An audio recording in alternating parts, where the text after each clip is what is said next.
dan juga penuh sukacita kami boleh ada di rumah-Mu. Sekarang Tuhan, kami rindu untuk mendengarkan firman-Mu. Tuhan berbicara buat kami membuka hati untuk diisi oleh firman-Mu. Tuhan, kami memerlukan firman-Mu biar Engkau menjawab kami, Engkau memenuhi setiap kami dengan kebenaran-Mu, dan kami diberkati oleh kebenaran firman-Mu. Urapi hamba-Mu, mampukan dia untuk menyampaikan firman seturut dengan kehendak Tuhan. Berfirman buat kami Tuhan, kami siap mendengar Engkau. Dalam nama Tuhan Yesus kami doa, amin. Silakan duduk Bapak Ibu. Shalom. Puji Tuhan. Ibadah yang pertama, sekian lama kita nggak ketemu, kita berkumpul kembali, luar biasa, sukacita. Saudara-saudara, buka Alkitab kita.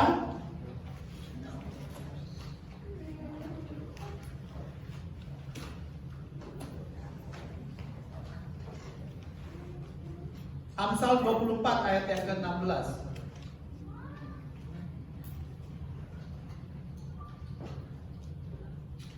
Amsal 24 ayat yang ke-16.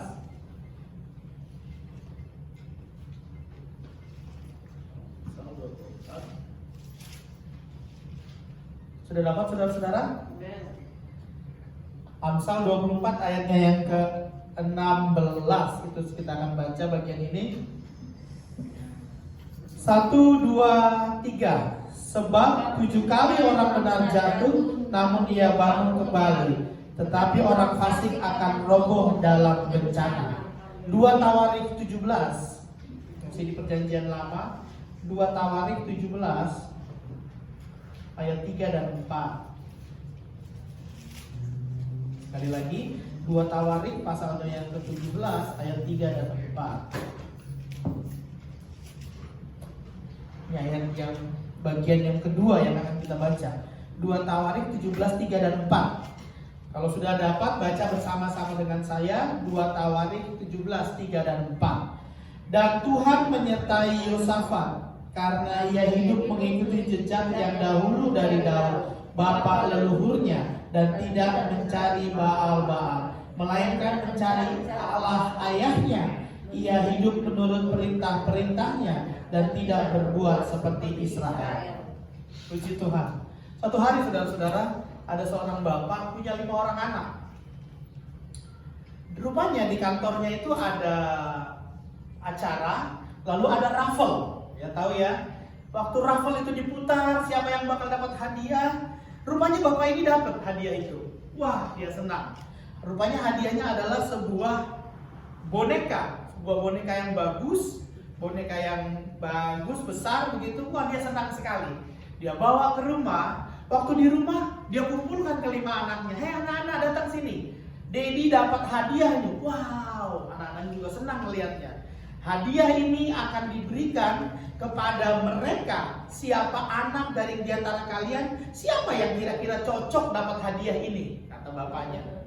Siapa yang paling taat? Siapa yang nggak pernah talk back sama mami? Siapa yang selalu mengerjakan apa yang mama suruh? Dialah yang dapat hadiah ini. Lalu ke-5 anaknya saling lihat-lihatan, geleng-geleng kepala. Lalu mereka bilang pelan sama bapaknya, hadiah ini untuk bapak, sebab bapak yang memenuhi kriteria itu. Gak ada yang ketawa. Tahu nggak maksudnya? Rupanya siapa yang tidak pernah topek sama mama, siapa yang selalu melakukan perintah mama, ya bapaknya menurut anak-anak itu ya. Take this toy for you, kata anak-anaknya. Hadiah ini untukmu saja Pak, karena engkau yang qualified.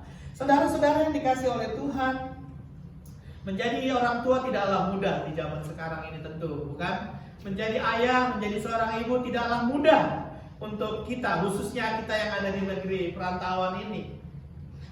Tentu di segala tempat sama, maksud saya punya pergumulan-pergumulan. Namun kita punya juga pergumulan-pergumulan yang spesifik di tengah-tengah dunia kita, di tengah-tengah masyarakat yang kita tinggali. Saudara-saudara, saya sengaja ingin berbicara tentang Parents Day, karena bulan lalu Mother's Day tidak dirayakan, kita di online, dan bulan ini puji Tuhan persis di minggu ini Father's Day. Jadi izinkan saya mau mengucapkan yang terlambat Happy Mother's Day. buat para bapak di sini, Happy Father's Day. Kalau Bapak Ibu lihat, ya tepuk tangan dulu dong. Ya, kalau Bapak Ibu lihat di depan ini ada sesuatu, ya Ibu Roy sudah siapkan untuk mothers dan para bapak dari beliau ya untuk merayakan. Jadi kita akan mendapat itu, puji Tuhan. Nah, saudara-saudara dikasih oleh Tuhan, saya katakan tadi, menjadi orang tua yang ideal tidaklah mudah. Tentu banyak kriterianya, tentu banyak poin-poinnya, kriteria untuk menjadi orang tua yang ideal, orang tua yang takut Tuhan, bapak yang takut Tuhan, seorang ibu yang takut Tuhan. Tapi saudara-saudara, saya ingin mau mengajak kita memikirkan dua bagian saja. Bagaimana menjadi orang tua yang takut Tuhan itu, godly parents istilahnya. Bagaimana? Tentu saya katakan tadi banyak kriteria. Namun pagi ini saya mau mengajak kita memikirkan dua saja. Yang pertama, saudara-saudara, menjadi orang tua yang mengasihi Tuhan itu, godly parent itu, menjadi bapak atau menjadi ibu. Pertama, saudara-saudara, dia haruslah menjadi seorang yang bisa diteladani. Amin, saudara-saudara.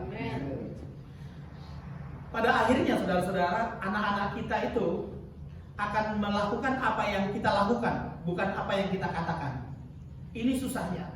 Inilah sebuah seni dari seorang dari keluarga, dari menjadi orang tua. Dan Bapak Ibu saya percaya tahu persis apa yang saya katakan. Namun pagi hari ini saya mau mengajak kita memikirkan kembali bahwa menjadi orang tua yang takut Tuhan itu, seorang orang tua yang takut Tuhan adalah orang tua yang menjadi teladan dalam hidupnya. Menjadi teladan. Saudara-saudara, saya adalah sebuah keprihatinan bahwa sekarang bukan sekarang saja, bahwa banyak didapati orang-orang tua yang tidak melakukan tugasnya dengan baik. Saya bersyukur kepada Tuhan, House of Glory, orang-orang tuanya mengasihi Tuhan, membawa anak-anaknya kepada Tuhan. Tapi adalah sebuah keprihatinan. Nggak jauh, saudara-saudara, nggak jauh dari gereja, ada bahkan di dalam gereja beberapa orang tua yang sibuk dengan urusannya sendiri. Sibuk dengan dirinya sendiri, sibuk dengan profesinya, sibuk dengan kepentingannya sendiri, seolah-olah dia belum selesai dengan dirinya dan anak-anaknya hanya dibiarkan bertumbuh seperti apa yang mereka mau. Memang kita tinggal di negara Amerika yang bebas, yang katanya 18 tahun sudah pergi dari rumah. Saya bersyukur Abang Josia 18 tahun kemarin dia masih tetap di rumah. Dan dia bilang doakan, dia mau sudah diterima, ya puji Tuhan. Sedikit cerita tentang dia apply 4 UC di California ini, UCLA, UC Riverside, UC Irvine, UC San Diego. Keempat-empatnya terima dia, keempat-empatnya kasih full scholarship. Berkat Tuhan yang biasa, berkat Tuhan yang luar biasa. Bahkan satu UC Irvine selain kasih full 4 tahun pendidikan free, dia kasih $5,000 untuk bukunya. Cuma dia yang kasih, tapi dia nggak ambil. Dia sudah tetapkan pilihan UC Riverside. Dia punya target, dia sudah bicara dengan konselor, dia sudah punya target bagaimana langkah-langkah ke depan. Jadi saudara doakan. Saya tidak mau bicara tentang Josia, saya hanya mau berkata dalam tantangan masyarakat khususnya kita di negara Amerika ini, usia 18 tahun anak-anak pergi. Dan banyak orang tua nggak terlalu peduli dengan tanggung jawab dia kepada anak-anaknya. Waktu kami tinggal di apartemen di Witir sana, mereka masih baru datang dari Indonesia. Itu maaf kata, bukan saya resis, tidak. Namun banyak orang-orang di sana yang orang tuanya itu ngomongnya pun kasar kepada anak-anaknya. Effort itu keluar semua. Saya hanya berpikir, Tuhan, kalau anak saya ada di sini terus gitu, betul hanya berapa tahun saja dia sudah ngomong ikut-ikut dengan temannya, sudah pada merokok lah yang itu. Aduh Tuhan. Jadi orang tuanya pun kalau marah sama anaknya pun kata-kata itu keluar. Bagaimana perasaan kita, saudara-saudara, sebagai anak Tuhan, ketika kita bolehlah marah, tentu sebagai orang tua kita ada waktunya, pada waktunya bijaksana namanya, kita marah sama anak kita, tentu bisa. Tapi keluar kata-kata yang kasar dan hidupnya yang nggak peduli, saudara-saudara, bukankah ini sebuah tantangan untuk menjadi seorang orang tua yang teladan di dunia yang bergelora, dunia yang aneh, dalam tanda kutip aneh saat ini? Bukankah sebuah tantangan bagi kita bagaimana supaya kita menjadi seorang yang bisa diteladani? Yosafat, kalau kita baca tadi, Yosafat itu meneladani ayahnya, Asa ayahnya. Yosafat itu mengikuti jejak ayahnya. Ayahnya itu mencari Tuhan. Ayahnya itu menghancurkan Baal-Baal yang ada di Yehuda saat itu. Dan Raja Yosafat itu meneladani ayahnya. Saudara-saudara, biarlah orang-orang yang ada di sekitar kita, khususnya generasi di bawah kita, itu melihat kita. Rasul Paulus bilang, teladani aku seperti aku telah meneladani Tuhan. Rasul Paulus bilang begitu kepada Timotius, anak rohaninya. Saudara-saudara, bisa nggak kita, benar-benar berani nggak kita berkata, teladanilah aku seperti aku meneladani Tuhan? Atau kamu jangan lakukan apa yang saya suruh, apa yang saya lakukan, kamu hanya lakukan apa yang saya katakan. Bapak saya dulu sebelum dia datang kepada Tuhan, dia suka bilang, kalian hari Minggu pergi ke gereja ya, awas kalau nggak pergi ke gereja, saya libas. Tapi dia sendiri nggak pergi ke gereja. Iya, dia sendiri nggak pergi ke gereja. Jadi dia hanya mau lakukan apa yang saya katakan, bukan lakukan apa yang saya lakukan. Saya bersyukur 10 tahun sebelum dia dipanggil Tuhan, dia bertobat, dia mengasihi Tuhan. Saya bersyukur kepada Tuhan punya seorang mama yang godly mother istilahnya. Di tengah situasi yang sulit, ekonomi yang sulit, saya lahir dan dibesarkan di Jakarta, tapi dia tidak pernah terpengaruh oleh keadaan. Dia selalu membawa kami ke rumah Tuhan, sekalipun hanya modal ongkos saja, karena nggak punya uang. Bapak nggak punya uang, dia kerjanya nggak menentu, pulang sering mabuk, nggak punya uang. Tapi hari Minggu dia usahakan untuk bawa kami anak-anaknya diseret-seret begitu naik angkot untuk ke rumah Tuhan. Dan saya percaya itu bukan sesuatu yang kebetulan. Itu teladan yang diberikan sehingga sebagaimana saya ada sekarang, itu karena saya tahu ada contoh yang saya teladani. Satu hari, waktu itu saya sudah usia remaja, bicara tentang pembagian harta. Rupanya di kampung opung saya lumayan begitu. Tapi rumahnya papa saya itu karena dia pemabuk, dia nggak dapat apa-apa. Serius, ada pabrik penggilingan padi, ada truk, ada mobil pengangkutan dan sebagainya lah begitu menurut untuk ukuran orang kampung ya sudah terkaya di kampung itu.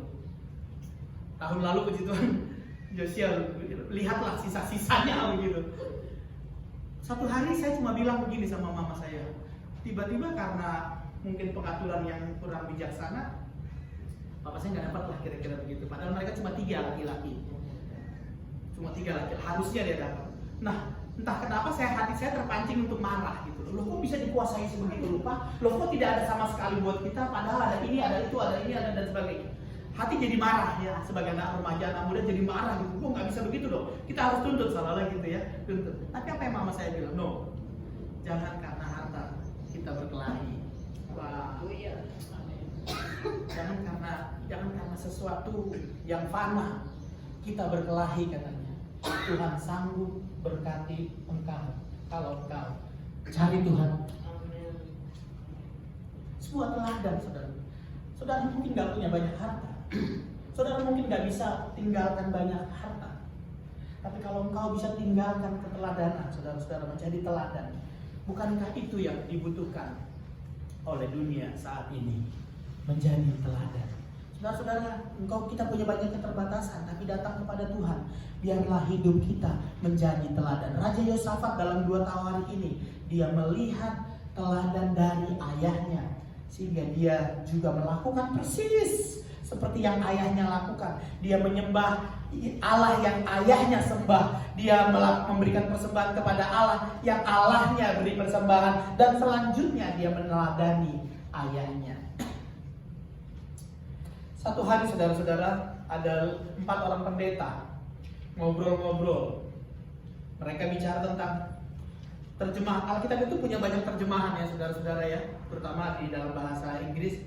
Lalu keempat pendeta ini mulai saling ngobrol, apa terjemahan Alkitab terbaik? Pendeta pertama bilang begini, saya lebih suka King James Version. Kenapa? Oh, karena bahasanya puitis, bahasanya masih menggunakan sastra lama. Oke. Pendeta kedua bilang, saya lebih suka Alkitab terjemahan American Revised Version. Kenapa? Karena terjemahannya lebih mendekati pengertian bahasa aslinya, Yunani dan Ibrani. Pendeta yang ketiga bilang, saya lebih suka New Living Translation. Karena terjemahannya menggunakan bahasa sehari-hari, mudah dicerna, mudah dibaca. Lalu pendeta yang keempat diem aja. Lalu ditanya, kenapa kamu diem aja? Menurutmu Alkitab mana yang paling terbaik? Lalu pendeta itu bilang, yang keempat ini bilang, menurutku terjemahan yang terbaik Alkitab terjemahan yang terbaik adalah ibu saya. Loh, kok ibumu? Iya, apakah ibumu seorang penterjemah Alkitab? Oh, bukan begitu maksud saya. Tapi ibu saya, dia membaca firman, dia mengerti firman, dan dia melakukannya dalam hidup saya. Aku tidak pernah melihat terjemahan Alkitab sebaik ibu saya sampai hari ini. Saudara-saudara dikasih oleh Tuhan, adakah kehidupan kita itu diteladani? Kita bukan hanya mengerti firman, tapi kita menghidupi firman itu. Kita melakukannya dan menghidupi firman itu. Seperti engkau mempercayai fakta-fakta tentang firman Tuhan, engkau mengimani firman Tuhan, demikianlah engkau menghidupinya dalam kehidupanmu hari lepas hari. Bukan hanya sebatas percaya dan mengetahui serta mengajarkan atau menganjurkan, tapi kehidupanmu juga menghidupi firman yang engkau baca dan yang engkau percaya itu. Kita menghidupinya. Saudara-saudara yang dikasih Tuhan, biarlah kehidupan kita menjadi teladan buat orang-orang di bawah kita. Ini poin yang pertama, saudara-saudara. Yang kedua, saudara-saudara, bagaimana menjadi orang tua yang mengasihi Tuhan? Bagaimana menjadi seorang bapak, seorang ibu yang mengasihi Tuhan? Poin yang kedua, yang terakhir, adalah seorang yang tidak pernah menyerah. Seorang yang tidak pernah menyerah. Saudara, siapa sih di antara kita yang tidak mengalami kesusahan? Siapa sih di antara kita yang tidak mengalami persoalan? Tetapi orang yang mengasihi Tuhan, dia tidak menyerah. Amsal 24 ayat ke-16 berkata begini, sebab 7 kali orang benar jatuh, namun ia bangun kembali. Saudara-saudara, kita bisa lemah, kita bisa punya kesulitan dan kesukaran, kita bisa gagal. Tapi orang tua yang mengasihi Tuhan, seorang bapak yang mengasihi Tuhan, seorang ibu yang godly mother, dia adalah orang yang tidak pernah menyerah. Di sini sederhana dibilang, kalau saudara baca Amsal 24:16 tadi sederhana membedakannya. Godly man itu never give up. Tapi which man, orang fasik, kalau kita itu mengatakan orang benar dan orang fasik, begitu ya. Kalau orang benar, dia adalah tidak pernah menyerah, never give up. Tapi kalau orang yang fasik, ya tentu dia akan menyerah. Dia akan menyerah. Saudara-saudara dikasih oleh Tuhan, ada seorang pemikir dari China, seorang filosof dari China bernama Confucius.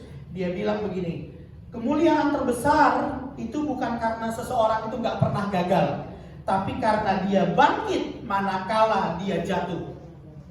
Jadi saudara-saudara, banyak kita akan juga mengalami kesukaran, persoalan, bahkan kegagalan, kekalahan. Tapi seharusnya orang-orang percaya dia tidak boleh menyerah. Amin. Jangan menyerah dalam keadaan. Situasi saat ini COVID-19, dulu waktu ini mulai masuk mewabah di Amerika, orang-orang bilang paling cuma 2-3 bulan begitu ya. Tapi kalau saudara lihat news, mungkin kita akan hidup berbulan-bulan dengan dia, betul? Kalau saudara dengar news mungkin sampai akhir tahun, bahkan mungkin setahun 2 tahun dan sebagainya. Tapi orang percaya, orang benar adalah orang yang tidak pernah menyerah dengan keadaan. Inilah kenapa juga kita harus buka. Pertama, ibadah kita. Pertama, pemerintah sudah mendeklar worship house itu adalah esensial, betul ya? Mereka izinkan tempat-tempat ibadah dibuka. Itu yang pertama. Yang kedua, pemerintah lokal juga sudah izinkan California. Juga gereja lokal di sini telah 2 minggu yang lalu kami ada rapat di sini telah mengizinkan. Jadi kita diberikan kesempatan untuk datang ke rumah Tuhan. Ada banyak tantangan, tentu. Dan saya bersyukur saudara melangkahkan kaki dengan percaya kepada Tuhan. Kita tentu ikuti protokol kesehatan. Saya dan Asia waktu ikut rapat sudah diberitahu harus siapkan ini dan itu. Dan itu puji Tuhan sudah ada di belakang sana dan kita lakukan. Bagian kita lakukan. Dan saudara boleh datang kepada Tuhan dengan hati yang bersyukur dan percaya kepada Tuhan. Jangan pernah menyerah dengan keadaan. Satu hari ada seorang ibu bilang begini sama istri saya. Waktu dia divonis negatif COVID-19, dia bilang begini, aduh ibu, baru aja belum lama ibu kesangkut di Indonesia, gak bisa masuk Amerika gara-gara kasus paspor. Sekarang kena lagi kasus seperti ini. Aduh ibu, yang kuat ya. Kira-kira begitu. Kalau iya ya, saya teringat belum lama kami bergumul, jemaat bergumul waktu Roin ada masalah dengan paspornya di Indonesia sehingga dia harus terhalang 3 minggu untuk tidak datang ke sini, itu juga merupakan masalah yang besar. Roin pernah bilang, Tuhan, ini kayaknya masalah yang paling besar yang dia alami, keterpisahan dengan suami dan anak-anak. Tapi baru saja datang, baru dilewati berapa bulan, dokter langsung declare kamu positif COVID-19. Bagaimana? Terpisah lagi. Kalau terpisah itu udah biasa. Kalau masalah terpisah sudah biasa. Pertama 3,5 tahun saya terpisah. Jadi terpisah kamar kan setelah dia positif COVID-19, kami memang sudah terpisah. Maksud saya begini, bisa saja persoalan itu membuat orang terpuruk. Orang takut, saudara-saudara, kalau udah dengan nama COVID-19 kan orang takut. Orang menjauh, boro-boro mau ketemu. Tapi luar biasa Tuhan itu pelihara kami. Amin. Luar biasa Tuhan pelihara kami. Waktu istri positif, besoknya saya di tes juga. Saya nggak ada simptom. Saya udah terlalu percaya diri. Saya pikir, saya mah oke lah, nggak ada simptom. Pokoknya fit sekali. Lalu 2 hari kemudian justru kabar, kamu pun positif. Nggak mungkin, saya bilang gitu. Nggak mungkin, kamu pasti salah. Coba cek sekali lagi. Saya bilang begitu, betul. Kamu pasti salah. Saya bilang, semua teori, semua pemujian pasti ada celah kesalahannya. Pasti salah. Saya bilang gitu. Saya sehat. Coba lakukan lagi. I'm sorry Pak. This is the best we can do. Ini positif. Hasilnya memang kamu positif. Jadi Anda terima atau tidak, Anda pasti harus. Setelah udah di-declare begitu, nggak boleh keluar rumah. Karena kalau kami keluar rumah, kami akan menyebarkan ke orang lain. Meskipun saya sehat, meskipun secara fisik saya sehat karena saya nggak ada simptom, tapi saya harus isolasi. Kadang-kadang kalau ingat-ingat seperti ini menjadi rasa sedih, bukan? Susah, bukan? Dan orang pun boro-boro mau datang takut. Tapi Tuhan menghiburkan. Jangan pernah menyerah.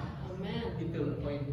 Jangan pernah menyerah. 1 kesusahan datang, 2 kesusahan datang, 3 persoalan datang. Tapi jangan menyerah. Kenapa? Karena engkau adalah anak-anaknya. Engkau anak-anaknya.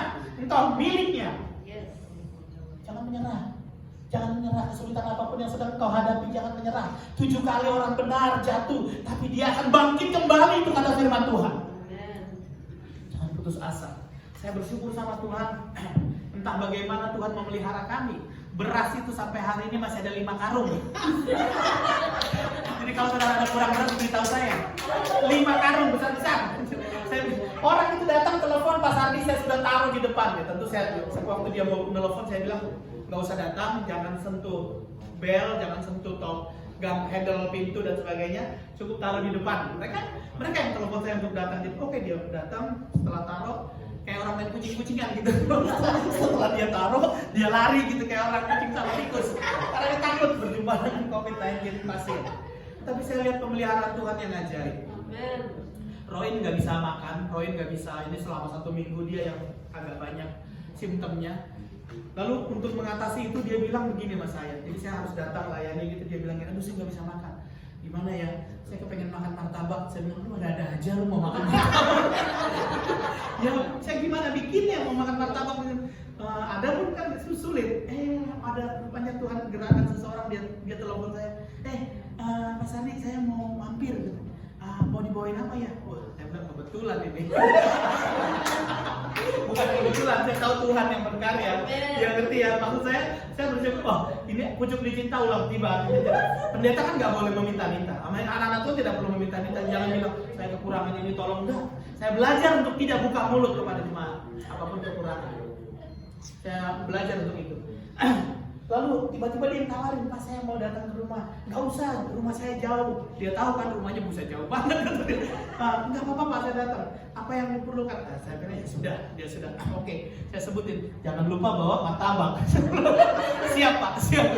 Bawa martabak bukan hanya 1. Dia bawa banyak sampai itu martabak harus masuk freezer karena kalau enggak ya bisa rusak. Tuhan pelihara. Tuhan pelihara. Saya katakan tadi beras sampai sekarang masih sisa 5 ya, masih bisa daftar. Beras tuh banyak ditaruh makanan dan saya Tuhan pelihara. Jangan pernah menyerah. Sekalipun itu membuat hatimu sedih. Saya juga berkata waktu sempat saya tahu Tuhan kalau boleh saya jangan COVID lah supaya saya bisa urus istri, supaya saya bisa urus anak. Rupanya dua-dua kena. Tuhan hanya ingatkan lewat firman-Nya. Memang kenapa kalau kamu kena? Apa aku nggak sanggup peliharamu?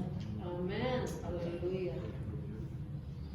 Memang kenapa kalau kamu kena? apa dunia berakhir, aku lebih sanggup memelihara hidupmu. Jangan menyerah.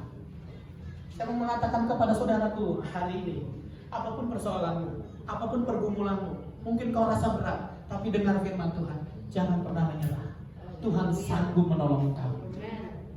Pikiran manusia mungkin akan berkata, sudah hilang harapan, sudah habis lenyap, sudah sirna semua, hilang semua. Tapi tidak. Buat orang yang mengasihi Tuhan, ada jalannya. Buat orang yang mengasihi Tuhan, 7 kali orang benar jatuh, dia akan bangkit kembali. Kenapa? Dia kepunyaannya Tuhan.